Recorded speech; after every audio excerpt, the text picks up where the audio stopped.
Hello, Psychedelic Renaissance. It's Tom Hatsis, the Psychedelic Witch, here to bring you a message of good joy and great tidings. Recently, people have been sharing a story about Donald Trump and how he wants to look into how he would be able to execute drug dealers.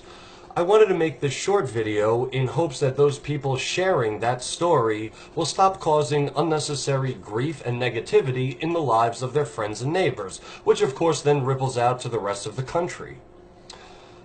Stop me when this doesn't sound familiar. Somebody posts a story like this one, or really any number of stories, right, on social media. Then a whole bunch of people fight on it. There's a whole lot of negativity and venom, just spit everywhere, all over the place, right? Everyone's pissed, everyone loses, friendships dissolve, nothing changes. Let's combat that together.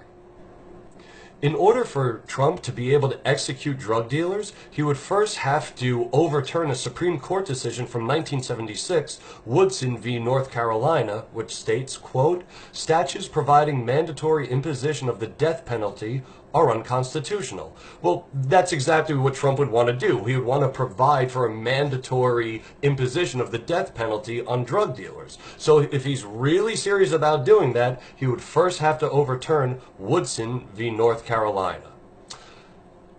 Even if he does that, somehow, because he's a genius, he would then have to overturn 1980's Godfrey v. Georgia, which states, quote, "Murder must involve a narrow and precise aggravating factor to be punishable by death."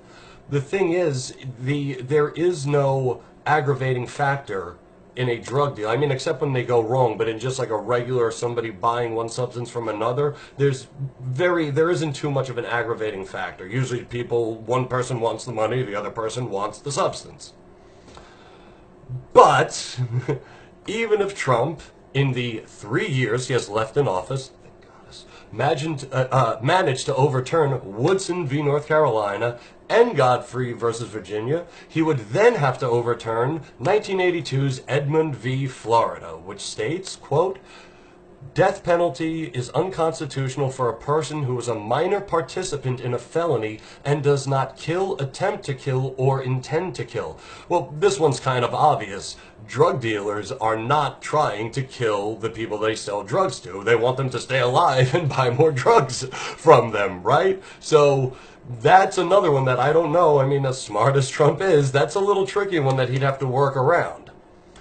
But even if with the 3 years he has left in office and all the brains he has in his tiny little head, he managed to overturn these 3 Supreme Court cases, he would still have to overturn 1988's Lowenfield v. Phelps, which states, "The aggravating factor making the crime punishable by death may be found in the definition of the crime itself, as long as it is enough narrow and precise." Well, I would implore you to just, look up the definition of, the legal definition of a drug dealer.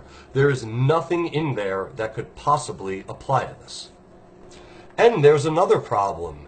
Even if Trump did successfully overturn 4 Supreme Court cases in the 3 years he has left in office, there are still several cases regarding the definition of a capital crime pending.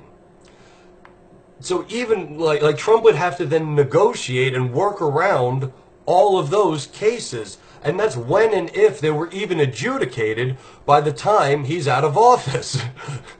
So even if he did overturn 4 Supreme Court cases in 3 years, he still might hit a wall. Now, all of this raised a question in my mind.